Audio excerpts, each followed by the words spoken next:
सीटूच्या वतीने सरकारच्या विरोधात जोरदार हल्लाबोल।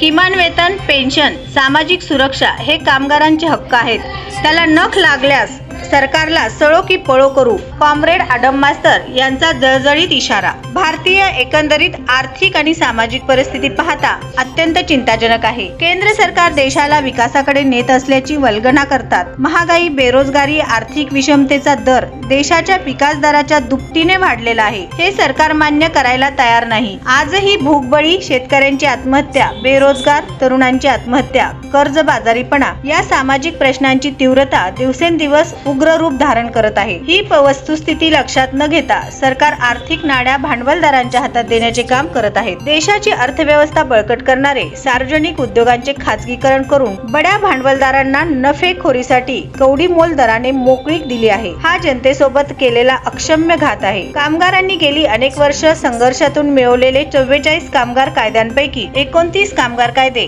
4 श्रम संहितामध्ये परिवर्तित करून कायद्याची धार बोथट करण्याचा प्रयत्न केला आहे। याला सर्व केंद्रीय व राज्य कामगार संघटना, फेडरेशन विरोध करत असून मालक धार्जिन केंद्र व राज्य सरकार कोणत्याही क्षणी याची अंमलबजावणी करण्याच्या प्रयत्नात आहे। किमान वेतन, पेन्शन, सामाजिक सुरक्षा हे कामगारांचे हक्क आहेत, त्याला नख लावल्यास सरकारला सळो की पळो करू, जळजळीत इशारा ज्येष्ठ नेते माजी आमदार कॉम्रेड नरसय्या आडम मास्तर यांनी दिला। ते पुढे म्हणाले की काश्मीरमधील अनंतनाग जिल्ह्यातील पहलगाम येथे झालेल्या दहशतवादी अतिरेकी हल्ल्यात निष्पाप भारतीय पर्यटकांचा बळी गेला। त्याला प्रत्युत्तर देत भारतीय जवानांनी हल्ला करून उत्तुंग कामगिरी बजावली। यात सोफिया कुरेशी व व्योमिका सिंग यांनी अत्यंत महत्त्वाची भूमिका बजावली। हे अभिनंदनीय बाब आहे। भारतीय शौर्यवीर सैनिकांच्या विजयी सन्मानार्थ आणि देशातील युद्धजन्य परिस्थिती व वस्तुस्थिती पाहता 20 मेच्या देशव्यापी सार्वत्रिक संप मागे घेऊन ते 9 जुलै रोजी जाहीर केल्याची माहिती दिली। यावेळी मंचावर माजी नगरसेविका नसीमा शेख, नलिनी कलबुर्गी, व्यंकटेश कोंगारी, सुनंदा बल्ला, पुष्पा पाटील, ॲडव्होकेट अनिल वासम आदींनी सभेला संबोधित केले। मंगळवारी 20 मे रोजी लाल बावटा, विडी, यंत्रमाग, बांधकाम, रेडीमेड व शिलाई कामगार युनियन सीटू संलग्नच्या वतीने माजी नगरसेविका कॉम्रेड सुनंदा बल्ला यांच्या नेतृत्वाखाली शिष्टमंडळाद्वारे निवासी उपजिल्हाधिकारी यांना विविध मागण्यांचे निवेदन देण्यात आले। यावेळी शिष्टमंडळात ॲडव्होकेट अनिल वासम, दत्ता चव्हाण, वीरेंद्र पद्मा, शकुंतला पाणीभाते, राजेश्वरी पद्मा, अमित मंचले, शहाबुद्दीन शेख, अशोक बल्ला, अरुण सामल, श्याम आडम आदींची उपस्थिती होती।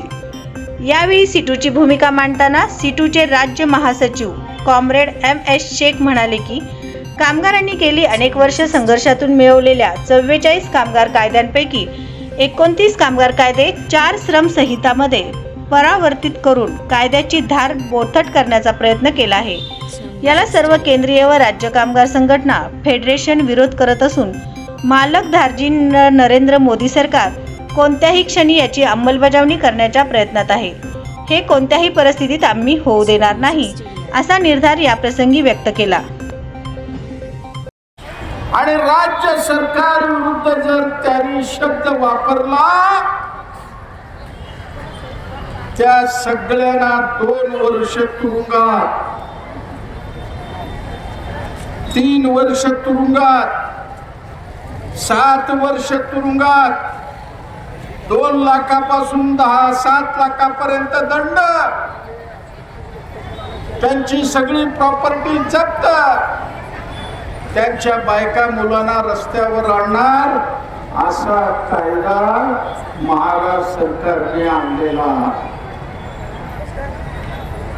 म्हणून मी महाराष्ट्र सरकारला विनंती करतो, तो कायदा ताबडतोब परत घ्या। नक्सलाइटच्या नावावर कामगार चळवळ संपवण्याचा प्रयत्न करू नका। हा देश महात्मा गांधीचा आहे, हा देश भगतसिंगाचा आहे, हा देश बाबासाहेब आंबेडकरचा आहे, हा देश महात्मा फुलेचा आहे, हा देश सावित्री फुलेंचा आहे। लक्षात ठेवा। कामगाराचं काढून घेवलं मनाला तशा पद्धतीनं सरकार आमच्यावर दडपशाही करू नये आणि सरकारने कायदा केला. काय कायदा? जनसुरक्षा कायदा. लक्षात ठेवा, आवश्यक आहे. केंद्र सरकार हे सगळे कायदे काढून टाकतंय आणि केंद्र सरकारचं म्हणणं आहे की मालक आणि तुम्ही समोरासमोर बसून ठरवा. आज गेली अनेक वर्ष काही असंघटित उद्योगधंद्यामधील कामगारांना आपण हे लाभ मिळवून दिलेले. औद्योगिक वसाहतीमध्ये MIDC मध्ये काम करणाऱ्या कामगारांसाठी हे सगळे कायदे लागू करण्याचा प्रयत्न कामगार संघटनांनी केलेला आहे. आणि हे सगळे कायदे जर मोडीत काढले गेले तर भविष्यामध्ये असे प्रकार घडणार नाही.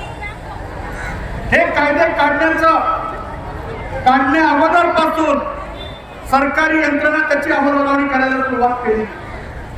आज कुठलाही फॅक्टरी इन्स्पेक्टर हे फॅक्टरीमध्ये व्हिजिट करायला तयार नाही, कारण नवीन श्रमसंहितामध्ये तसं आहे, जोपर्यंत राज्याच्या सचिवाची, कामगार सचिवाची परवानगी मिळत नाही तोपर्यंत कुठलाही अधिकारी कुठल्याही कारखान्यामध्ये व्हिजिट करू शकत नाही, तपासणी करू शकत नाही.